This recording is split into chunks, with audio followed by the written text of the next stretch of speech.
Evet. Oltayı da seçeceğim. İnşallah bir balık gele de millet göre. Bunlar hiç durmadı.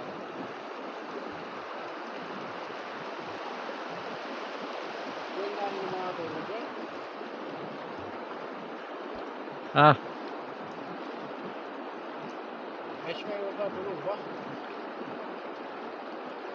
Çok bir yana getirme, o tırvırıya takılar. Aya yok, şansımız yok da amına koyayım, şansımız. Şeye bak da harı çekişse. Seni? Taşı çekişse. Yok, seni çekirim. Harı oraya indi, ortaya doğru git. Suya doğru git, bana doğru git. Ah.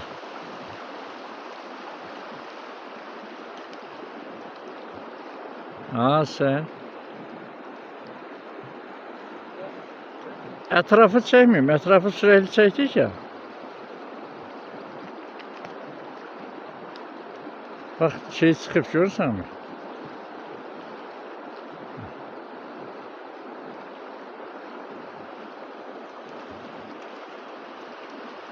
Balık yok. Demin orada oynayan o yeşeği görmedin mi? Tamam mı?